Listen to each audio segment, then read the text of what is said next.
ஒரு ஊர்ல ஒரு மன்னன் இருந்தான். கொடுங்கோல் மன்னன் நெறைய தொந்தரவு பண்ணிக் கொண்டிருந்தான். அவன் ஒரு தடவ என்ன பண்ணான் தெரியுமா?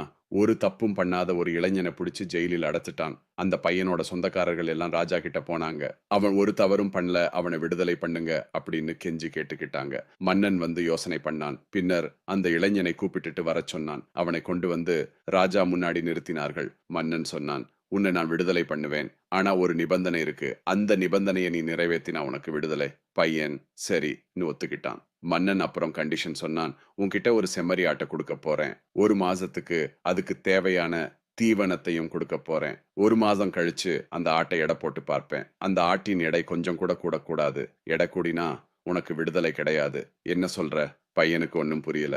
அவன் பயந்துட்டான், குழம்பிக்கிட்டே நின்னுகிட்டான். அப்புறம் மன்னன் சொன்னான், "சரி, 1 நாள் டைம் தரேன். நல்லா யோசனை பண்ணி பார்த்து நாளைக்கு உன் முடிவ சொல்லு." பையன் கவலையோட வெளியே வந்தான். அங்க ஒரு பெரியவர் நின்னுகிட்டு இருந்தாரு. அவர்கிட்ட பையன் விஷயத்த சொன்னான். அந்த பெரியவர் பையனுக்கு காதோட காதா ஒரு யோசனை சொல்லிக் கொடுத்தாரு. அத கேட்டதும் பையன் மறுபடியும் மன்னன் முன்னாடி வந்து நின்னான். "உங்க நிபந்தனைய ஏத்துக்கிறேன்னு" சொன்னான். மன்னன் சரின்னு சொல்லி ஒரு ஆட்டுக்குட்டியையும் அதுக்கு 1 மாதத்துக்கு தேவையான தீவனத்தையும் கொடுக்க உத்தரவு போட்டான். பையனுக்கு ஆட்டுக்குட்டி குடுத்தாங்க. பையன் அந்த ஆட்டுக்குட்டியை எடுத்துட்டு ஓடிட்டான். 1 மாதம் தினமும் தவறாம அந்த தீவனத்தை அந்த ஆட்டுக்குட்டிக்கு போட்டிருக்கிறான். 1 மாதம் கழிச்சு அந்த ஆட்டுக்குட்டியை அரண்மனைக்கு கொண்டு வந்து மன்னன் முன்னாடி நிறுத்தினான். மன்னன் அந்த ஆட்டை எடை போட்டு பார்த்தான். எடை கூடவே இல்லை. அப்படியே தான் இருந்தது.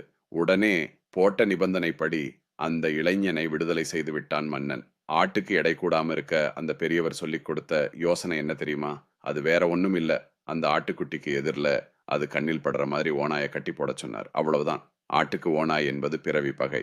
ஓநாய பார்த்தா ஆடு நடுங்க ஆரம்பிச்சிரும். அவ்வளவு பயந்துகிட்டே தினமும் தீவனத்த சாப்பிட்டாலும் எடை கூடல. அதுதான் ரகசியம். இதிலிருந்து தெரிஞ்சுக்க வேண்டிய உண்மை என்னன்னா, நாம் சாப்பிடுறப்ப மனசும் உடம்பும் அமைதியா இருக்கணும்.